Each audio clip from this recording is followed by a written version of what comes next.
guys. It's August 1945. The last grimy pages of a dirty, torn book of war. The place is the Philippine Islands. The men are what's left of a platoon of American infantry, whose dulled and tired eyes, set deep in dulled and tired faces, can now look toward a miracle. That moment when the nightmare appears to be coming to an end. But they've got one more battle to fight. And in a moment, we'll observe that battle.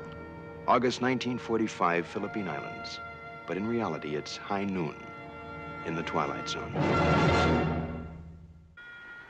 God help us, I hope not. The quality of mercy is not strained. It droppeth as the gentle rain from heaven upon the place beneath. It blesseth him that gives and him that takes. Shakespeare, the Merchant of Venice. But applicable to any moment in time, to any group of soldiery, to any nation on the face of the earth, or, as in this case, to the Twilight Zone. Rod Serling, creator of the Twilight Zone, will tell you about next week's story after this message. And now, Mr. Serling. Next week, an excursion into the shadowland of the hereafter. Miss Gladys Cooper and Mr. Robert Redford combined sizable talents to bring you a script by George Clayton Johnson entitled Nothing in the Dark. The dark in this case being the little nooks, crannies, and closets of those regions presided over by Mr. Death. I hope you'll be with us next week for Nothing in the Dark.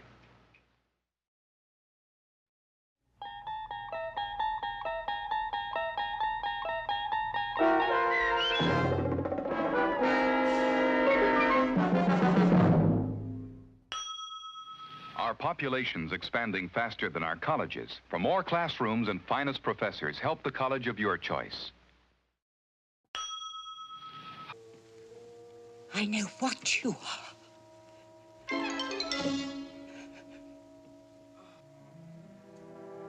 An old woman living in a nightmare. An old woman who has fought 1,000 battles with death and always won. Now she's faced with a grim decision.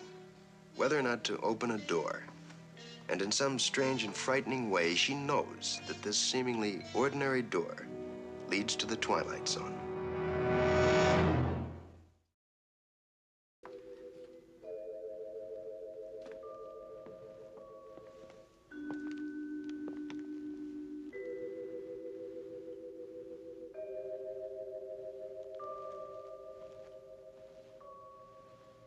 There was an old woman who lived in a room, and like all of us was frightened of the dark, but who discovered in a minute last fragment of her life that there was nothing in the dark that wasn't there when the lights were on. Object lesson for the more frightened amongst us, in or out of the Twilight Zone. Rod Serling, creator of the Twilight Zone, will tell you about next week's story after this message. And now, Mr. Serling. Next week on the Twilight Zone, we let you in on an extravagant practical joke. A man who wants to convey an illusion that the world is coming to an end. Now, there are jokes and there are jokes, but this one stands all by itself as an exercise in the very different and the very bizarre. Our play is called One More Pallbearer, and we commend it to you as something quite special.